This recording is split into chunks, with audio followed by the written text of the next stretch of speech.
Okey, untuk Pixar, Ustaz Ustazah boleh tengok bahagian topik Okey, bahagian topik kita ada Canva Apps, template Canva. Jadi saya pergi satu-satu. Contoh Canva Apps. Okey, dalam Canva Apps ni mengandungi slide dan juga apps. Apps ni dalam bentuk latihan lah. Okey, kita preview. Okey, masa preview ni kita boleh pilih. Okey, ni adalah home. Linktree. Dalam Linktree ni ada koleksi template Canva. Template Canva ni boleh edit dan juga ada link lagu. Okay, contoh dia akan pergi dekat sini. Kalau ustaz-ustazah nak mengajar tu, lepas mengajar boleh pilih lah mana-mana lagu supaya kelas kita fun kan. Okey, jadi ni dah boleh guna dah. Okey, ni adalah untuk lagu, untuk video klip. Kemudian pergi kepada template. Okey, beza link template ni adalah yang ustaz-ustazah boleh edit. Okey, saya buat supaya ustaz-ustazah boleh terus edit. Okey, kita tengok ya. Okey, ni view template. Okey, klik saja dekat sini. Akan masuk dalam Canva ustazah open in editor. Okey, yang ni lah dah boleh terus edit. Kalau nak tambah apa-apa, mungkin nak tulis nama sekolah, nak masukkan logo sekolah. Okey, ni adalah template Canva yang boleh edit.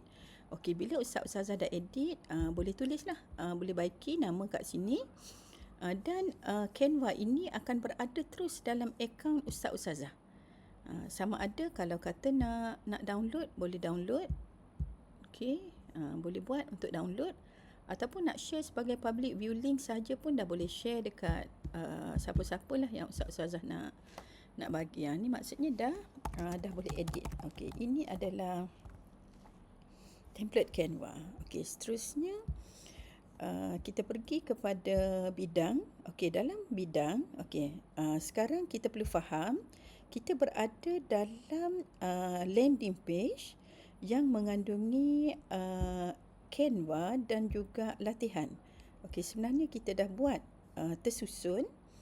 Okey, sebagai contoh bahagian fake. Okey, ustaz-ustazah nak ajar tajuk konsep fardu ain dan fardu kifayah. Pertama guna slide. Okey, untuk slide tekan saja, jadi ustaz-ustazah boleh terus guna. Ajarlah. Jadi boleh ajar guna slide. Okey. Okey, ni sangat menarik lah. Okey, terus ajar. Kemudian habis saja guna slide, pergi balik kepada apps tadi, landing page. Okey, klik apps. Okey, apa peranan apps? Apps ini adalah latihan. Maksudnya lepas ajar, buat latihan.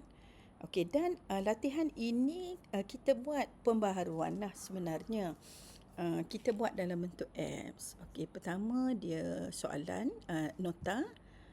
Okey, kemudian ada game. Okey, apps ni boleh terus tunjuk dalam kelas ataupun bagi latihan kepada murid sewaktu cuti lah. Okey, ni quiz. Okey, apakah maksud fardu ain sebagai contoh Okey, salah. Apakah maksud fardu kifayah? Okey, kalau salah dia tulis jawapan yang betul. Okey, dan seterusnya ada jenis latihan susun padan, solat 5 waktu. Okey, kita ambil okey, kita klik satu, klik. Okey, salah. Solat jenazah fardu kifayah, betul. Puasa Ramadan fardu ain. Okey, salah. Okey, ini contoh.